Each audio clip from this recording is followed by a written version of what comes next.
ایران کے خلاف امریکہ اور اسرائیل کی جنگ آج تیسرے دن میں داخل ہو گئی ہے۔ ایران نے خلیجی ممالک پر امریکی اہداف کو نشانہ بنا کر اس جنگ کے دائرہ کار کو وسیع کرنے کی کوشش کی ہے، لیکن ایرانی فضاؤں پر امریکہ اور اسرائیلی غلبہ برقرار ہے۔ حملے کی ابتدائی لہر میں ہی امریکہ اور اس کے اتحادی ایرانی قیادت بشمول اس کے سب سے بڑے رہنما علی خامنئی صاحب کو نشانہ بنانے میں کامیاب ہو گئے۔ تاہم امریکی وزیر دفاع کا کہنا ہے کہ تمام فوجی اہداف حاصل کرنے میں وقت لگے گا، یہ آسان نہیں ہے اور امریکہ کو مزید اموات کے لیے تیار رہنا چاہیے۔ امریکہ کے مطابق پہلے 24 گھنٹوں میں 1000 سے زیادہ اہداف کو ایران میں نشانہ بنایا گیا، جس میں ایران کا کمانڈ اینڈ کنٹرول نظام، انفراسٹرکچر، بیلسٹک میزائل سائٹس اور انٹیلیجنس ادارے سر فہرست ہیں۔ کئی ممالک بشمول روس اور چین نے اس حملے کی مذمت کی ہے، لیکن امریکی جنگی مشین اپنے اہداف کے حصول کے لیے لگاتار حملے کر رہی ہے۔ بقول پینٹاگون کے اس کے 3 طیارے کویت میں فرینڈلی فائر میں تباہ ہوئے، لیکن پائلٹس محفوظ رہے۔ ویسے اب تک امریکہ کے 3 فوجی اس جنگ میں کام آ چکے ہیں۔ اس جنگ کے خطے پہ کیا اثرات ہوں گے؟ ایران کے طویل عرصے تک مزاحمت کر پائے گا؟ اس جنگ کے امریکہ کے اہداف کیا ہیں؟ بات کرنے کے لیے ہمارے ساتھ موجود ہیں مسعود خان صاحب۔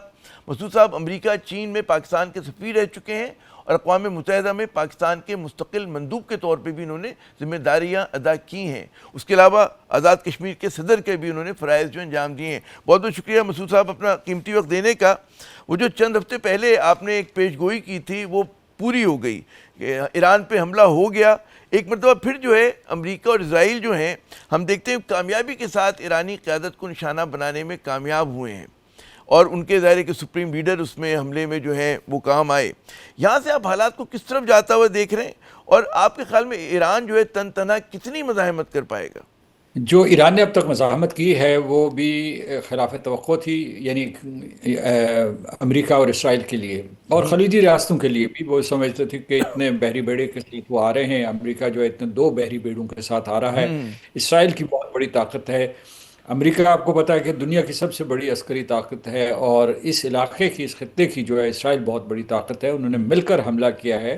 ایران نے جو دفاعی قوت حاصل کی ہے وہ معاشی پابندیوں کے باوجود حاصل کی ہے، اور اس کے بعد ان کو تیل بھی بیچنا ہوتا تھا، وہ مختلف طریقوں سے بیچتے تھے۔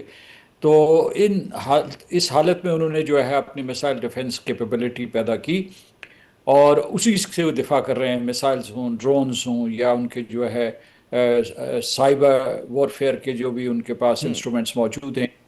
تو یہ ان کے لیے خلاف توقع ہے اور باعث حیرت ہے کہ ایک دم اور پھر رہبر اعلیٰ کی شہادت کے بعد بھی ایران ڈھیر نہیں ہوا، یا پاسداران انہوں نے ہتھیار نہیں ڈالے جیسا کہ صدر ٹرمپ نے اپیل کی تھی، یا ان کو یہ کہا تھا کہ یا ہتھیار ڈالیں یا پھر سزا کے لیے تیار۔ ہوا یہ کہ مطلب ٹرمپ صاحب کا میں پڑھا تھا بیان کہ جنگ مزید 4 ہفتے چل سکتی ہے، اور پھر پینٹاگون بھی یہ کہہ رہے ہیں، ان کے وزیر دفاع بھی کہہ رہے ہیں کہ مطلب فوجی اہداف کو نشانہ بنانا اس میں کچھ وقت لگے گا، تو اس بات کو انہیں بھی احساس ہے۔ تو آپ دیکھ رہے ہیں کہ اگر 4 ہفتے تک مزید ڈریگ کرتی ہے تو امریکہ کے اس کے اتحادیوں کے اصل اہداف کیا ہیں؟ وہاں پہ رجیم چینج کرنا چاہتے ہیں، صرف ایران کی ملٹری پاور کو، جوہری اس کو ان کی کیپیبلٹی اس کو بالکل ایروڈ کر دینا چاہتے ہیں، ختم کر دینا چاہتے ہیں؟ دیکھیے، انہوں نے جس قسم کے اہداف مقرر کیے تھے وہ ان کے گلے پڑ گئے۔ ان کا ہدف یہ تھا کہ یہاں ریشیم چینج ہو اور اس کا نظام حکومت بھی تبدیل ہو، اور امریکہ کی حامی اور اسرائیل کی وفادار کوئی حکومت برسر اقتدار آ جائے۔ اب اس میں یہ ہے کہ لوگ یہ کہتے ہیں، اس میں فوجی ماہرین بھی ہیں، فضائی جنگوں کے ماہرین بھی یہ کہہ رہے ہیں کہ فضائی حملوں سے کبھی بھی رژیم نہیں چینج ہو سکتی، اس کے لیے بوٹس آن دا گراؤنڈ ہونے چاہیے۔ اور آج پیٹ ہیگسیت، ان کے ڈیفنس سیکرٹری نے، امریکہ کے ڈیفنس سیکرٹری نے پریس کانفرنس کی ہے، انہوں نے اگرچہ ابہام برقرار رکھا ہے لیکن انہوں نے یہ بھی اشارہ دیا ہے کہ گراؤنڈ آپریشنز ہو سکتے ہیں، مطلب بوٹس آن دا گراؤنڈ ہو سکتے ہیں۔ اور پھر وہ یہ کہتے ہیں کہ ایک طرف کہتے ہیں کہ ہم احمق نہیں، اور کہتے ہیں کہ جس حد تک جانا پڑا ہم جائیں گے، جس کا مطلب یہ ہے کہ انہوں نے یہ بھی اشارہ کیا ہے کہ ان کے افواج سدن ایران میں جا سکتی ہیں، کیونکہ اس وقت ان کا سب سے بڑا ہدف جو سدن ایران ہے اس میں جو بھی ان کے پاس دفاعی صلاحیت ہے ایران کی، اس کو ختم کرنا، اس میں ان کا ایئر ڈیفنس ہو، یا اس کے بعد جہاں سے یہ ڈرون اور میسائل لانچ ہوتے ہیں یہ ہوں، یا اور کسی قسم کے جو ایئرپورٹس ہیں جہاں سے جو ہے یہ ان کے ایئر کرافٹ اٹھ سکتے ہیں. ویسے یہ ہے کہ امریکہ اور اسرائیل نے الگ الگ دعویٰ کیا ہے کہ انہوں نے فضائی کنٹرول حاصل کر لیا ایران کے اوپر. تو ایران کے لیے مصائب بہت ہیں، لیکن ابھی جو ہے آج صبح ہی ایران نے اسرائیل کو حیران کیا کہ اس نے جو ہے پہلی مرتبہ جو ہے ایک ہائپرسونک میسائل داغا ہے، اس کا نام بھی خیبر ہے. تو اس طریقے سے جو ہے، اور پھر یہ ہے کہ ایران نے یہ بھی کیا ہے، اگرچہ یہ بہت رسک کی بات تھی، اس نے سارے کے سارے علاقے میں اب تک کوئی تقریباً 15 جگہوں کے اوپر 15 ممالک میں جی ہاں، جو ہے خلیجی حملہ ممالک کر انہوں نے، چکا. ہاں. اچھا خلیجی یہی ممالک. جی دیکھیں جی یہی تو فرمائیے. چیلنج ہے کہ ایران جو ہے وہ بالکل سفارتی محاذ پہ تنہا ہے. ٹھیک ہے کہ روس اور چین نے اور کچھ ممالک نے ان کے کہتے ہیں مذمت کے بیانات جو ہیں وہ جاری کر دیے ہیں، لیکن جو بین الاقوامی تعلقات کا ایک رول بیس آرڈر تھا، کم از کم اس کا ایک آپ کو ڈھکوسلا ونیئر نظر آتا تھا، وہ تو ایک ختم ہو گیا ہے. تو اس کہتے ہیں کس حد تک جو ہے ایران جو ہے وہ کھڑا رہ پائے گا. یہ جو ہمارے یہاں بعض لوگ کہہ رہے ہیں کہ جی فلاں جگہ پہ میزائل مار دیے اور تمام خلیجی ممالک میں جہاں جہاں امریکن اڈے تھے، بیسز تھے، ان کو نشانہ بنایا، لیکن اس سے کیا مطلب ہے فرق پڑے گا؟ یہ جو کچھ نقصان ہے یہ پن پرک ہے امریکہ کے لیے اور اس کے اتحادیوں کے لیے. اگر 3 ان کے فوجی کام آ گئے اب تک کی لڑائی میں، 3 جہاز گر گئے فرینڈلی فائر سے، تو فرق کیا پڑتا ہے اتنی بڑی طاقت کو جو انہوں نے اس کے مقابلے میں نقصان پہنچایا ایران کو؟ جی ان کو کوئی فرق نہیں پڑتا، اور اگر جنگ بہت طوالت اختیار کر گئی تو ایران کے لیے بڑا مشکل ہو جائے گا. اسی لیے وہ سوچ، یہ نئی میرا خیال سوچ وچار ہے. وہ سمجھتے تھے کہ وہ آئیں گے اور ایران کو جو ہے فتح کر کے چلے جائیں گے، کیونکہ اتنے بھاری فائر پاور کے ساتھ وہ آ رہے تھے. لیکن ابھی وہ شاید یہ سوچ رہے ہیں کہ بوٹس آن دا گراؤنڈ کا بھی آپشن سامنے رکھا ہوا ہے، کیونکہ ان کا یہ خیال تھا کہ جو ہی سپریم لیڈر کو وہ مار دیں گے اس کے بعد جو ہے ایران میں لوگ اٹھ کھڑے ہوں گے.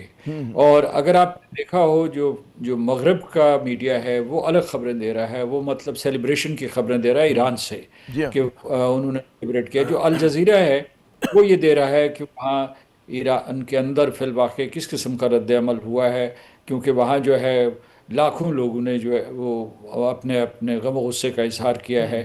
تو جو امریکہ کی توقع تھی کہ یہ لوگ اٹھ کھڑے ہوں گے اور اس حکومت کا تختہ الٹ دیں گے، اور کوئی جو سکسیشن کا نظام ہے وہ بھی آگے نہیں چل سکے گا. ان میں حال سکسیشن کے لیے بھی دوبارہ سے جو ہے ایک 3 رکنی اعلیٰ ترین کمیٹی بنائی ہے، اور اس کے بعد جو ہے علی لاریجانی کو بھی جو ایک اہم ذمہ داری، جو ان کے نیشنل سیکیورٹی کونسل کے سیکرٹری ہیں، ان کو بھی اہم ذمہ داری دی ہے.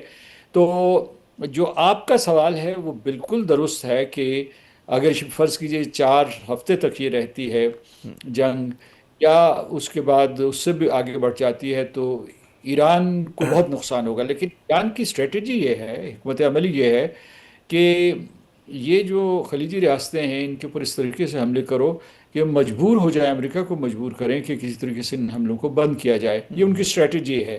حالانکہ شاید ایران اس سلسلے میں آپ نے خود اس کو ایک رسکی غلط قرار دیا.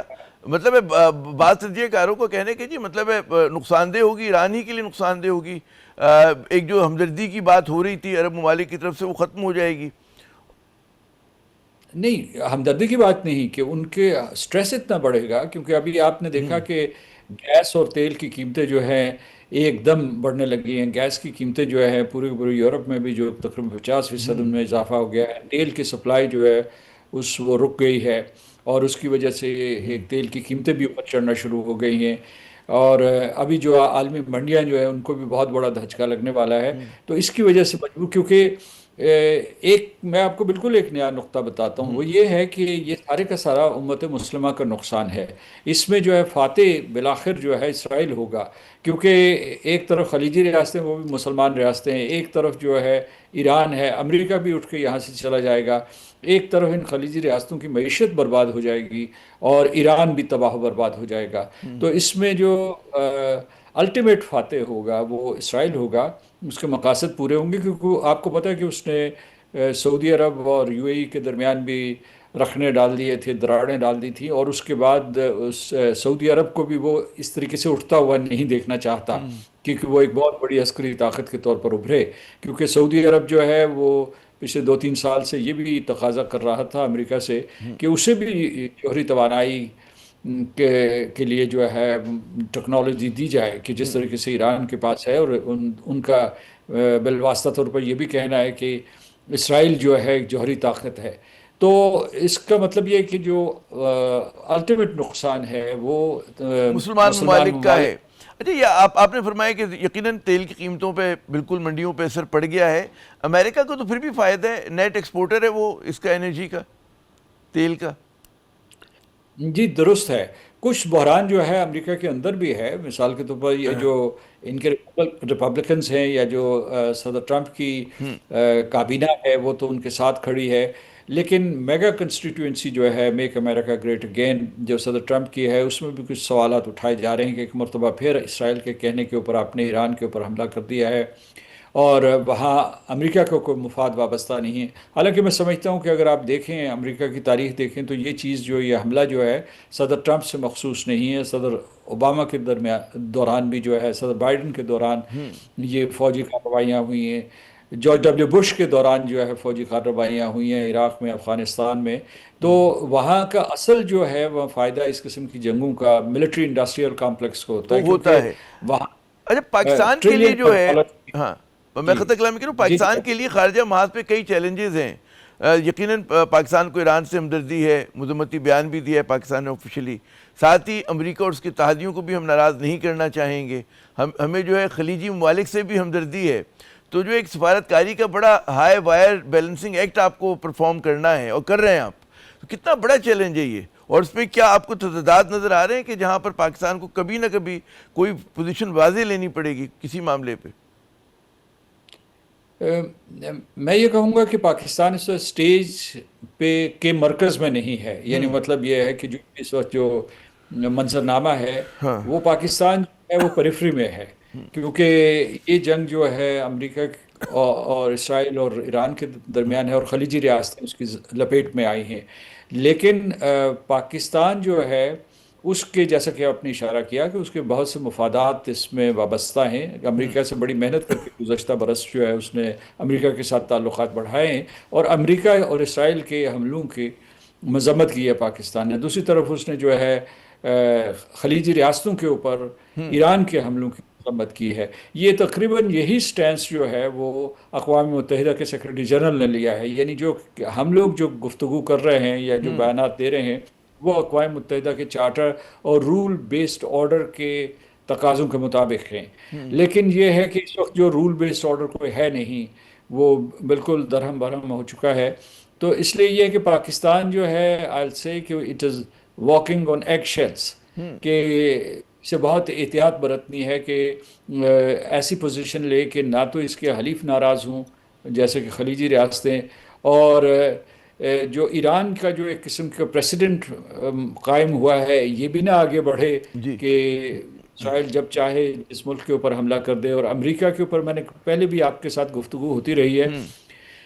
جو امریکہ اور اسرائیل کا اگر ہم موازنہ کریں تو اسرائیل امریکہ کے اوپر حاوی ہے، امریکہ اسرائیل کے اوپر حاوی نہیں ہے. کیونکہ مجھے پتہ ہے، میں اس کا عینی شاہد بھی ہوں، کہ واشنگٹن میں اسرائیل کی مرضی کے بغیر نہ کانگریس چلتی ہے نہ وہاں کی ایڈمنسٹریشن چلتی ہے. تو اس وقت جو ہے، اس لیے ہمیں جو ہے، ہم نے جو اب تک جو اپنی بساط ترتیب دی ہے اس کو اسی عقل مندی کے ساتھ اور بہت سوچ سمجھ کے آگے بڑھانے کی ضرورت ہے.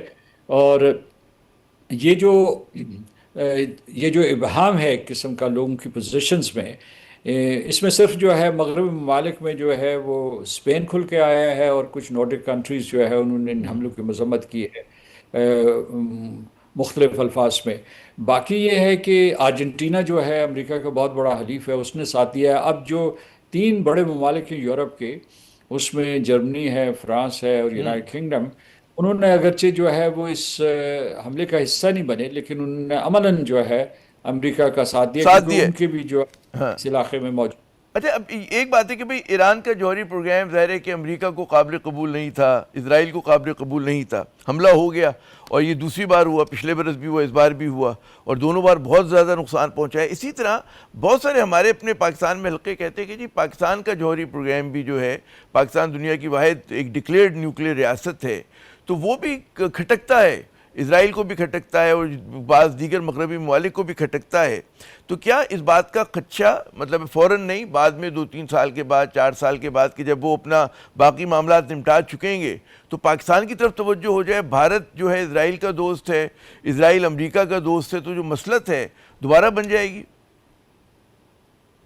دیکھیے، پاکستان کے عوام اور قیادت کے شعور اور لاشعور میں یہ خدشہ موجود ہے، اور وہ سمجھتے ہیں کہ کسی نہ کسی وقت بھی وہ حملہ کر سکتا ہے، کیونکہ اسرائیل جو اس علاقے میں دوسری کسی ایٹمی طاقت کو نہیں دیکھنا چاہتا. اور اگر پورے اہل مغرب کو دیکھیں تو وہ کسی مسلمان ریاست کو جوہری ریاست کے طور پر نہیں دیکھنا چاہتے. لیکن ایک چیز ہے کہ ہم نے جو کچھ سرمایہ کاری کی ہے، صدر ٹرمپ سے جو تعلقات بڑھائے یا امریکہ سے تعلقات بڑھائے، بورڈ آف پیس میں گئے ہیں، تو شاید میں نے یہ کہا ہے پچھلے دنوں میں بھی کہ یہ قسم کی آپ کے پاس فائر وال ہے، اور یہ کب تک آپ کو ایک پروٹیکٹیو کور دے گی، یہ ایک کھلا سوال ہے، اس کا کوئی جواب نہیں ہے. لیکن ایک جو نیوکلیئر ویپن سٹیٹ کے اوپر حملہ کرنا مشکل ہی نہیں، ناممکن ہوتا ہے، کیونکہ اس لیے ہمیں جو ہے اپنی صفوں میں اتحاد پیدا کرنے کی ضرورت ہے. یوکرین کے اوپر روس اگر حملہ اگر اس کے پاس نیوکلیئر ویپنز ہوتے جیسے کہ اس کے تھے سوویت یونین کے ٹوٹنے سے پہلے، اور اگر وہ ان کو سرنڈر نہ کرتا تو روس اس کے اوپر حملہ نہ کرتا، نارتھ کوریا کے اوپر کوئی حملہ نہیں کر سکتا. تو اس لیے یہ ہے کہ ایک جو پاکستان کی مجبوری بن گئی کہ ہماری معیشت اتنی کمزور ہے، اور جو ہمارے خود وزیر دفاع کہتے ہیں جی امریکہ کے وینٹیلیٹر پہ چل رہی ہے، ان کا بڑا مشہور بیان ہے خواجہ آصف صاحب کا، کہ آئی ایم ایف سے پیسے ملتے ہیں، ورلڈ بینک سے پیسے ملتے ہیں، تو خود آپ کا وہ جب معیشت کمزور ہوتی ہے تو پھر اس کے حساب سے دفاع بھی ہوتا ہے آپ کا. یہ بات صحیح ہے، لیکن پاکستان میں رواج ہے کہ جو چیز آپ بند کمرے میں کہیں وہ آپ ٹیلی ویژن پہ آ کے کہہ دیتے ہیں. تو یہ جو ہے یعنی جو پاکستان کی دفاعی صلاحیت جو ہے اس میں ٹھیک ہے، معیشت کا بہت بڑا رول ہے اور ہمیں مضبوط کرنا پڑے گا. اور میں لوگوں کو یہ مشورہ دیتا ہوں کہ اگر آپ اس بات کا بار بار ذکر کریں گے، یہی جو اس خدشے کا جس کو آپ نے اٹھایا ہے، تو یہ ایک قسم کی آٹو سجیسشن ہو جائے گی، اور یہ جو لوگوں کے ذہن میں یہ بیٹھ جائے گی کہ یہ بھی ایک آپشن موجود ہے. دشمن کے بھی بیٹھے گی اور اپنے لوگوں کے بھی بیٹھے گی. جی میں درست بالکل آپ نے کہا. اچھا، اب یہ بتائیے کہ کیا پاکستان جو ہے براہ راست نہیں بلا واسطہ اسرائیل کو یہ پیغام دے سکتا ہے امریکہ بہادر کے ذریعے، کسی اور کے ذریعے، کیونکہ کئی مسلم ممالک کے بھی ان سے تعلقات ہیں، کہ ہمارا آپ سے کوئی پریکٹیکلی لینا دینا نہیں ہے، ہمارا نیوکلیئر پروگرام تو بہت ہی بھارت اسپیسیفک ہے، اپنے دفاع کے لیے ہے، تو مطلب ہے ٹھیک ہے ہمارا کوئی براہ راست کانفلکٹ نہیں ہے، مورلی ہم جو بھی ایک پوزیشن لیتے رہیں. کیا یہ چیز ایڈوائزیبل ہوگی؟ کیونکہ ہمارے یہاں تو ایک دم رد کر دیا جاتا ہے اس بات کو، لیکن کیا سوچنا چاہیے پاکستان کو بدلے ہوئے حالات کے تحت؟ جہاں تک اس بات کا تعلق ہے کہ فلسطین کے اوپر پاکستان کا کیا موقف ہے تو وہ بہت واضح ہے، اور ہم ریاستی فارمولے کو مانتے ہیں اور چاہتے ہیں کہ غزہ میں انسانی امداد جائے اور اس کے بعد تعمیر نو کا سلسلہ شروع ہو. پاکستان اس کا بہت ہی متحرک وکیل رہا ہے اس پورے مقدمے کا، اور اسرائیل کو بھی پتہ ہے کہ یہ ہماری پوزیشن. جہاں تک ہماری جوہری استعداد کا تعلق ہے تو امریکہ کے ذریعے اور دوسرے چینلز کے ذریعے ہم بتا چکے ہیں کہ ہمارا جو جوہری پروگرام ہے وہ انڈیا اسپیسیفک ہے، یعنی مطلب ہے کہ جو ہمارا ڈاکٹرن ہے اسے یعنی ہم مغربی سرحدوں کی طرف نہیں لے جاتے، ہم اسے صرف، اور یہ جو بعض اوقات یہ لوگ کہتے رہے ہیں کہ یہ ایک اسلامی بم بن گیا ہے، روسیہ جو اسلامی ممالک کا دفاع کرے گا پاکستان کا، تو اس کے بارے میں بھی کئی بیانات جو ہے ہمارے جو معتبر قائدین ہیں ان کی طرف سے آتا رہا ہے کہ ایسی بات نہیں ہے، یہ صرف ہندوستان ویزاوی انڈیا جو ہے ہم اپنے دفاع کے لیے یہ ہم نے ہتھیار حاصل کیا ہے. تو لیکن وہ پاکستان سے پھر ہم دیکھتے ہیں نا کہ ہمارے بعض جو سیاسی قائدین ہیں اس طرح کا ریٹرک ہے ان کا، وہ لگتا ہے پتہ نہیں دنیا بھر کی قوتوں سے لڑ جائیں گے. تو یہ بھی تو ایک المیہ ہے کہ ہماری لفاظی بہت زبردست ہوتی ہے کہ ہم کرتے کچھ نہیں ہے لیکن ڈراتے بہت ہے دنیا کو. جی، اور دوسرا یہ ہے کہ جو حد پھلانگ جاتے ہیں اس میں کوئی شک نہیں ہے، لہٰذا آج کل جو جنگ ہے وہ ابلاغ کی جنگ ہے، مطلب یہ کہ اسلحہ و بارود کی جنگ بھی ہے لیکن ساتھ ساتھ جو ہے ابلاغ کی جنگ ہے. تو اس میں بہت محتاط رہنے کی ضرورت ہے، کیونکہ آپ کے منہ سے نکلے ہوئے الفاظ جو ہے وہ آپ ہی کے خلاف ہتھیار بن سکتے ہیں. اچھا، میرا آپ سے آخری سوال کہ اگر اب ہائنڈ سائٹ پہ دیکھیں، جو حماس نے حملہ کیا تھا اور اس کو شروع میں بہت سارے لوگ بڑا سیلیبریٹ کر رہے تھے کہ جی فرسٹ بلڈ ڈرا کیا، آخری تجزیے میں جا کر اس نے اسرائیل کو زیادہ مضبوط نہیں کیا، اور جتنے بھی پھر مزاحمتی وہ تھے بلاکس جتنے تھے، چاہے وہ نان اسٹیٹ ایکٹرز ہوں یا اسٹیٹ ایکٹرز ہوں، اسرائیل نے یک کے بعد دیگر اسرائیل اور اس کے اتحادی ان کو ختم کیا. تو آج اسرائیل کہیں زیادہ مضبوط ہوا ہے وہ جو حماس کو حملے کے بعد. دیکھیے حماس کے بارے میں یاد رکھیے کہ جو وہ اسرائیل کی ہی تخلیق تھی اور اسرائیل کی ہی وجہ سے وہ وہاں پھلا پھولا، اور اسرائیل کی وجہ سے ہی غزہ جو ہے وہ مقبوضہ فلسطین سے یا یہ جو مغربی کنارہ کرتے ہیں ان کے ساتھ آپس میں مل نہیں سکا. اسرائیل کے کہنے ہی پر ہی اس نے جو پیلسٹائن لبریشن آرگنائزیشن حماس کے قائدین نے ان سے علیحدگی اختیار کی اور ایک الگ جو ہے اپنا جو ہے ایک الگ سے مسجد انہوں نے بنا لی. اگر آپ اسے مسجد تو 1.5 انچ کی مسجد بنا لی. تو دیکھیے اس میں یہ ہے کہ اور دوسرے یہ اس میں ان کنسپیریسی تھیوریز میں نہیں جانا چاہتا، لیکن یہ ہے کہ اس میں جو ہے بہت گہرائی اور گہرائی ہے کہ بھئی پورے کے پورے اسٹریٹجک منظرنامہ کیسے ترتیب دیا گیا. دیکھیے اگر تھوڑا پیچھے چلے جائیے تو آپ دیکھیں کہ جو عرب سپرنگز تھی انہوں نے کیا ستیہ ناش کر دیا پورے کے پورے مشرق وسطیٰ کا. وہ لیبیا ہو، ٹیونس ہو، اس کے بعد جو ہے شام ہو، عراق ہو. عراق تو خیر پہلے سے جو ہے جو دہشت گردی کے خلاف جنگ لڑی جا رہی تھی اس کی وجہ سے امریکہ یہاں آیا تھا، یا ایران. تو جتنے مسلمان ممالک تھے جو اپنے پاؤں پہ کھڑے تھے یا جن کے پاس افواج تھی وہ ساری کی ساری ہو گئے. جی. تو اس لیے یہ ہے کہ اس موضوع کے اوپر تھوڑا سا میرے خیال میں ایک اور تفصیل سے ہم نشست کرتے ہیں. بہت بہت شکریہ مسعود صاحب، آپ نے اپنا قیمتی وقت دیا. ناظرین آپ نے گفتگو سنی، بڑی پرمغز گفتگو تھی.